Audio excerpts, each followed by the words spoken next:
própria nação, temos a Bolívia, né, para Bolívia, Venezuela, reino contra reino, e haverá fomes. O país da África sofre muito com isso também. Pestes, passamos aí pela Covid, e terremotos, temos aí terremoto no grau 7, 8, na escala, né? E em vários lugares. Mas todas essas coisas são um princípio de dores. Eu sempre costumo dizer, baseado na Bíblia Sagrada, você quer ver, vai ver problema, espere em Deus que nenhum de vocês estejam. É quando Jesus tirar os seus servos dessa terra, porque os seus servos clamam todos os dias por misericórdia. Fala, cara, para que Deus venha ter misericórdia de nossa nação, governante, como aconteceu lá no Egito. Você observamos lá no texto que as pragas atingiam a nação do Egito, porém o povo de Israel não. O povo de Israel não. Também como Sodoma e Gomorra. Ló estava lá, aí Abraão, com medo que Deus destruísse com todo mundo, ele disse: o Senhor não vai destruir todo mundo junto, o justo com o ímpio. Aí ele disse: se tivesse 50 justos lá, Deus disse: eu não destruiria a cidade. Ele disse: 45, não destruiria. E foi baixando até chegar em 10. Ele disse: eu não destruiria.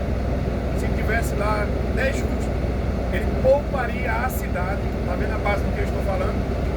É justamente a terra não tem passado por mais catástrofes piores, porque a igreja de Cristo ela é composta de pessoas que são fiéis à sua palavra. Essas pessoas estão espalhadas nos 4 cantos da terra, não está detida em uma só denominação. É por isso que não acontece coisas piores. Mas no Apocalipse descreve que quando Jesus tirar daqui, haverá uma época que as estrelas cairão do céu para a terra. Imagina uma bichinha dessa bem pequenininha caindo aqui na terra, a cratera que ela não vai causar. Tem anjo preparado justamente para fender as fontes das águas, para se tornar amarga. A quem beber dela morrerá. Como é que o ser humano vive sem água? Haverá uma época também que os cavalos, com o rosto de leão, se não me falha a memória, sua cauda como um escorpião, ele vai passar a ferir os homens. Haverá 5 meses que a morte estará detida. Pode entrar debaixo de um carro desse, você vai sentir só dor, morrer não, porque ela estará presa. Muita catástrofe. Você lê o livro do Apocalipse, chegar você, meu Deus, se treme na base. Mas é o tempo da ira de Deus. Estamos vivendo o tempo da graça de Deus, que é o favor que não merecemos. É o tempo que Ele está dando para que todos nós venhamos nos arrepender. Então, entrando aqui no texto novamente, no versículo 9, Jesus disse: então vos hão de entregar. Essa fala é referida para os cristãos. E hão de vos entregar para seres atormentados e matar-vos-ãos, e sereis odiados de todas as gentes por causa do meu nome. Por causa do nome de Jesus já morreu muita gente. Por causa dessa mesma palavra, eles estão pregando a mesma mensagem que Jesus pregou, não é diferente de nada.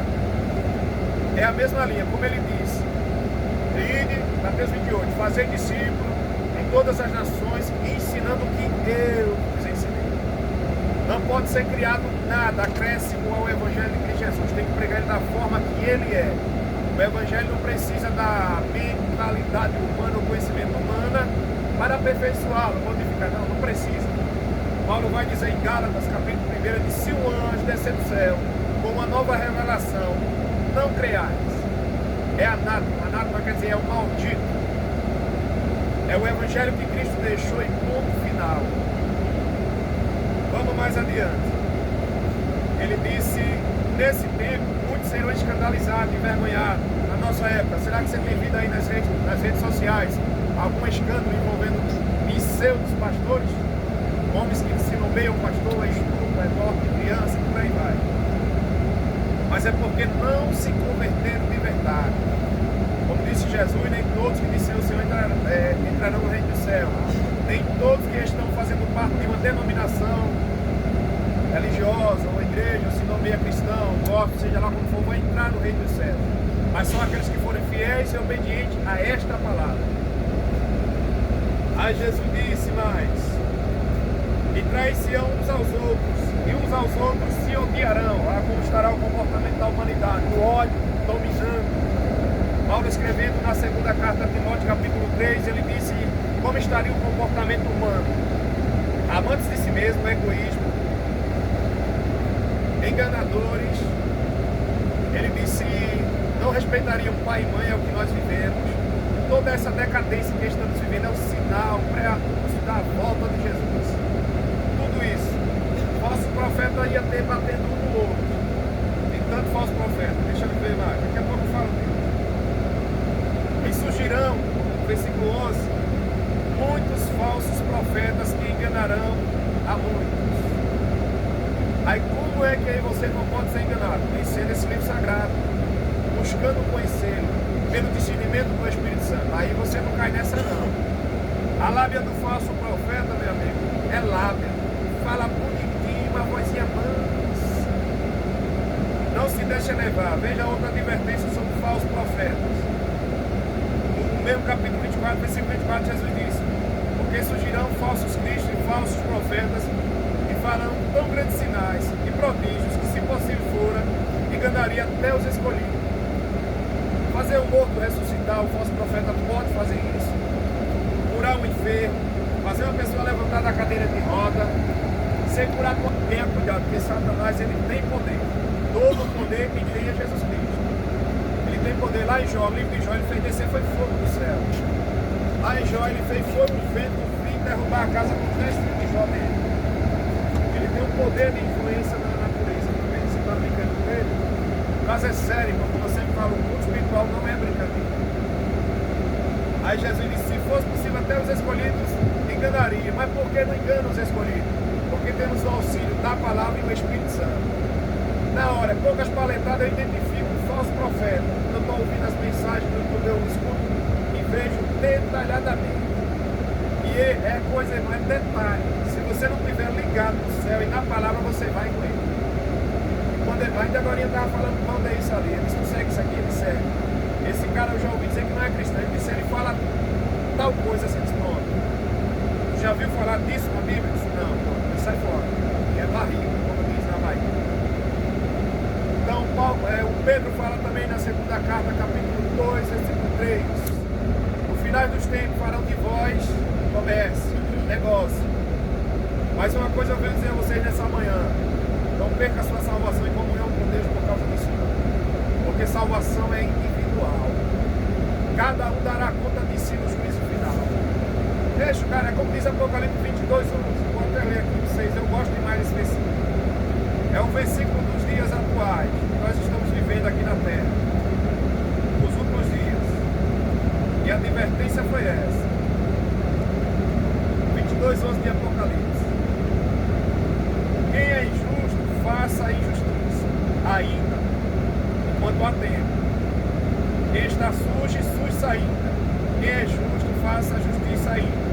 E quem é santo, seja santificado ainda. A palavra santo quer dizer separado, para uso exclusivo de Deus. Às vezes a pessoa não conhece a palavra de não há ninguém santo.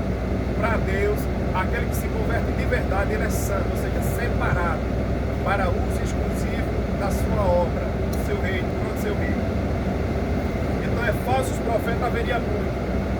É uma das armas do diabo. Para quê? Para manter as pessoas longe da igreja. Muitas pessoas têm um dito, todo pastor é ladrão. Nem todo José é um só, nem toda Maria é uma só. Os dedos da mão não são iguais. E não podemos generalizar. Ainda existem homens e mulheres de Deus aqui na terra, compromissados com esta palavra. Porque entenderam o Evangelho de Cristo e sabem que isso aqui é passageiro e não aceitam viver de momentos. Muitas vezes assim a gente busca para tudo e tomar uma ali é momento. Pegou uma mulher fora do casamento, isso é momento, e é pecado, nos afasta de Deus, faz a gente perder o reino. Tudo é momento. O servo de Deus verdadeiro, ele não vive de momento. Ele vive buscando depositar no céu obras boas que agradem a Deus e que vai fazer com que ele more lá. Iniquidade, que é o pecado, o amor de muitos esfriará, é o que eu estou acabando de falar. As pessoas já não acreditam em pastores por causa do aumento de muitos falsos pastores, mas ainda existem pastores, pouco, mas existem, fiéis à palavra de Deus. Às vezes foi caloteado pelo irmão, então nem todos creem sem verdade, mas não é bem por aí. E ainda existe, torna a dizer, homens fiéis e obedientes à palavra de Deus. E o motivo, o o objetivo do inimigo é causar esses escândalos na casa do Pai, é justamente esse, é afastar as pessoas de lá. Ah, lá só vai pedir dinheiro e isso e aquilo. Não, nem em todos os lugares dessa maneira. E é uma dura e triste realidade. Porque muitos líderes têm se deixado se elevar por isso. É triste, é triste.